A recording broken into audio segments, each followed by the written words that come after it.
At Arizona State University, we're bringing world-class education from our globally acclaimed faculty to you. Earn your degree from the nation's most innovative university. Online. That's a degree better. Learn more at asuonline.asu.edu. All right, welcome back, everyone. Buckle up, because today we are going deep into a contract that's been shaking things up across the whole sports world. It's been a crazy week. It really has. And of course, we're talking about Juan Soto's move to the New York Mets. This is not your everyday baseball deal, is it? It's massive, not just for baseball fans, but like you said, the whole world of sports is talking about this. Exactly. So we've got to unpack it, figure out why it's such a big deal, and we've got some great sources to help us do just that. Yeah, we've got the financial breakdowns from places like, Reuters, CBS Sports, Talk Sport. So you do. But we're also going a bit deeper, behind the scenes with some stuff from the New York Post and The Sun. Those are some good ones. So let's start with the basics, right? This contract is it's massive. $765 million. It is. Over 15 years. It's mind-boggling. Even bigger than guys like Lionel Messi. Oh, yeah. No question. So what is that kind of money? I mean, we're talking $51 million per year. What does that even mean in the world of baseball? Well, think of it like this. The average MLB player, they're making, somewhere around $4.4 million. Okay. So Soto's making, what, like 10 times that? More? Yeah, that's crazy. Even compared to, the highest paid guys in baseball history, this is a huge jump. It really shows how much the Mets want him. And they weren't the only ones. No, not at all. I mean, the Yankees were right there with them, something like $760 million. Yeah, over 16 years, I think.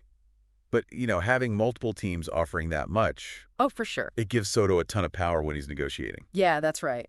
This wasn't just the Mets throwing their money around. No, they had to really work for him. And part of that was agreeing to, well, let's just say some pretty interesting terms. Like what? Tell me more. Okay, so one of the things that really stands out, this opt-out clause, after 2029. So basically, after 7 years, Soto can decide, hey, I want to be a free agent again. So he could work away? He could. And, maybe try to get an even better deal. That's pretty smart. He's not really locked in for all 15 years then, is he? Nope.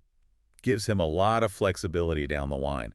Now, the Mets can try to counter if he opts out. Right. Potentially, raising his salary. They could get him up to $55 million a year for those remaining years. And get this. Okay. That would bump the total value of the contract up to $805 million. Wow, that's hard to even imagine. But there's another thing, right? I think it's called a no-trade clause. Right, a full no-trade clause. Yeah. Big deal. Explain that to me. I'm not really a baseball expert. What does that even mean? Basically, it means the Mets can't trade Soto to another team without his permission. Oh, interesting. So he really has control over where he plays. He does, yeah. And to have that kind of control in such a long contract, that's not typical. Shows how much they wanted him, for sure. It does. So we've talked a lot about the money, right? But there's other stuff, too. With perks, right? Oh, yeah, the perks. The New York Post had all the details on that. Yeah. A luxury suite at every home game, plus 4 more, really good seats for his family. Living the dream. And, this is part of a trend we're seeing, I think, across all professional sports. Teams are realizing it's not just about the paycheck anymore. It's the whole experience. It is, yeah. Making things good for the players' families, understanding that, their life isn't just baseball. Yeah, totally. It's like a whole package deal now. And don't forget about the security detail. Oh, yeah. That's not just for show, especially in a city like New York. You're right. That's a real consideration. It really highlights just how how much pressure there is on a guy like Soto. But all this, the money, the perks, it's got to have some impact on the Mets themselves, right? Absolutely. What does a contract like this mean for the team? It's a big statement from the owner, Steve Cohen. He's basically saying, we're going all in. We want to win championships. No doubt about it. But then there's the question of, could spending this much on one player, could it backfire? How so? Well, could it prevent them from, building a really strong team overall? Do they have enough money left for other good players? Right. They need a whole team, not just one star. Exactly. So it'll be interesting to see how they manage their payroll, make smart decisions about who else they bring in. I think so. And, we can't ignore the whole New York thing. The Mets, they've always been kind of in the shadow of the Yankees, haven't they? Oh, yeah. Living in the shadow. So could this be their chance to finally step out of that shadow and become, the top team in New York? It could be. Getting a player like Soto definitely raises their profile, shows they're serious about winning. It does. It's a big gamble, though. It is, yeah. Only time will tell if it pays off. But we've been talking about the Mets side of this. Right. But there's another side to consider. There is. Juan Soto, what did he have to say about all this? Exactly. Because to really understand this deal, Oh, for sure. we have to look beyond just the money, right? We need to understand his motivations, why he chose the Mets. I think we have some clues. We do. Both Reuters and The Sun, they quoted him talking about, wanting to build a dynasty and how much he liked the Mets' focus on family. Those are great points. What do you think those statements tell us about why he made this choice? Well, it sounds like for him, it's not just about, the biggest paycheck. Yeah. He was looking for a team with the right culture, a place where he feels supported, where his family is happy, and a team that wants to win just as much as he does. So it sounds like this deal is about way more than just the money. It is, yeah. It's about ambition, legacy, and finding the right team, the right fit. It really is. But we've got to ask, how does this deal impact the future of baseball itself? Could this change how players negotiate contracts going forward?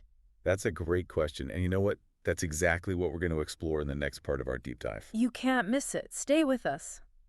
Think about what we were talking about before the break. This whole idea that the contract is about more than just the money. Yeah. Makes you wonder, are we going to see a big shift now?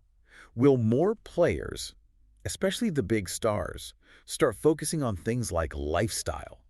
Like Soto did. You mean like all those perks, the family suites, the security, all that? Exactly. I mean, Soto really showed that players, especially at the top of their game, they have a lot of power to shape their careers. No doubt about it. But the Mets, they're taking a big gamble here, too. Oh, absolutely. It's a massive investment in one player. But if he helps them win, if they win a World Series, maybe even a couple. Oh, that would be huge. It would make it all worth it. Not just the championships, but everything that comes with it. The merchandise, ticket sales, the whole thing. Yeah, the Mets are thinking long-term here. They are. Trying to build a brand, get those fans excited, create a dynasty. And I think it shows that, the business side of sports, It's huge. it's really tied to the personal lives of these athletes now. More than ever. Yeah, it's not just about how they play on the field. It's about their whole life, their families, what they do off the field. Their brands, their influencers. It's a whole different world. It is. And teams, they're realizing that if they want the best players, they have to take care of all of that. Make it a good place for them to be. Right. But let's think about this from the fans' perspective. What does all this mean for the average person who's, not following every little detail of these negotiations? Yeah, good point. Well, it means the game's changing. How teams compete, how players negotiate, even just the experience of being a fan, it's all evolving. And Soto's contract is like a perfect example of that. It really is.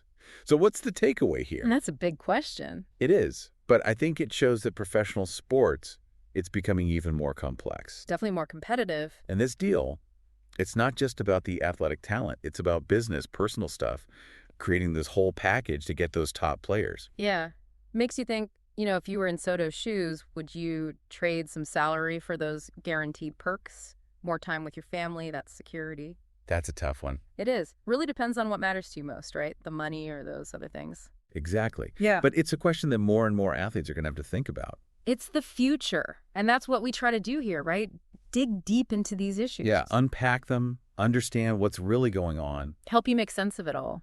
Because it's not just about reporting the news, it's about understanding it. Connecting the dots, asking the tough questions. So stick with us, because in the final part of this deep dive, we're going to look at how this contract could impact everything. The future of player negotiations, team strategies, even the whole future of Major League Baseball. We're going to talk about the economics, the long-term consequences, everything. This deal could change the game forever. All right, we're back and ready to wrap up our deep dive into Juan Soto's mega deal with the Mets. It's been quite a journey, hasn't it? It has, from the crazy numbers to the perks. Who wouldn't want a luxury suite? Right. But now we've got to look ahead, think about the bigger picture. What does this contract mean for the future of baseball itself? Well, it could really change things. The way teams negotiate with their star players. How so? Well, we were just talking about those lifestyle elements, right? The family considerations, security details, all those perks. Teams might start focusing more on those things, not just the money. So it's almost like instead of competing with each other on salary, they'll be competing on who can offer the best lifestyle package. Exactly. Mm. Like an arms race, but with luxury suites instead of weapons. I love that analogy. But, not every team has unlimited money. That's true. And that's where things could get interesting. Can those smaller market teams, the ones with tighter budgets, can they keep up? If those mega contracts with all the bells and whistles become the norm, it could create a bigger gap between the teams that have the resources and those that don't. It's a real concern.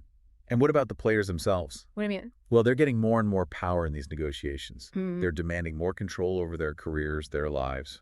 Could that lead to, more players switching teams, more contract disputes? So it's not just about the money anymore. It's about control, flexibility, being able to choose your own path. Exactly. Players aren't just athletes. They're brands. They have families. They have lives outside of baseball. And that's starting to show in how these contracts are put together. It's fascinating, really. But what about the fans? How does all this affect them? Well, that's a good question. Teams need to make money, right? Yeah, to cover these huge contracts. So we might see ticket prices going up. Yeah, that's a worry. And will there be more pressure on teams to win, even if it means making decisions that aren't good in the long run? That's a possibility. They might try to get those quick wins to please the fans, to justify spending so much money on one player. It's a balancing act, isn't it? It is. Teams need those star players. Mm. They need to attract fans, but they also need to be smart about their money. Think about the future of the franchise. It's a lot to juggle. It is. But, the Juan Soto contract, it's more than just a contract. It's like it's starting a whole new conversation about the future of professional sports. Yeah, that's a good way to put it. It's making us rethink how we value athletes, how we build teams, how we balance the needs of everyone involved.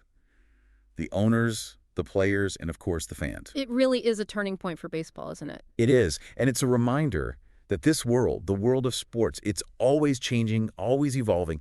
You never know what's going to happen next. That's why we love it, right? The excitement, the drama, the big moments. Exactly. So thanks for joining us on this deep dive. We hope you've learned something new, gained some new perspectives on the world of sports. And we want to hear from you. What are your thoughts on this whole Juan Soto deal? What do you think the future holds for baseball? Let us know. And until next time, keep exploring, keep questioning, and keep those critical thinking caps on. Today is your lucky day. Today is the day that our $3 website works for you, paying you directly to your PayPal daily. Imagine $3 ongoing continuous payments to your PayPal account. Imagine falling asleep and waking up to $300 in your PayPal account. How would this make you feel? How could this help you? What bills could you pay? What kind of fun could you have? What does that retirement look like now? All for a one-time payment of $3. This website is DFY done for you, fully built and completely hosted, and never stops collecting payments for you. You have spent $3 on coffee on a regular, but that coffee won't help you create multiple streams of income. Click the link below.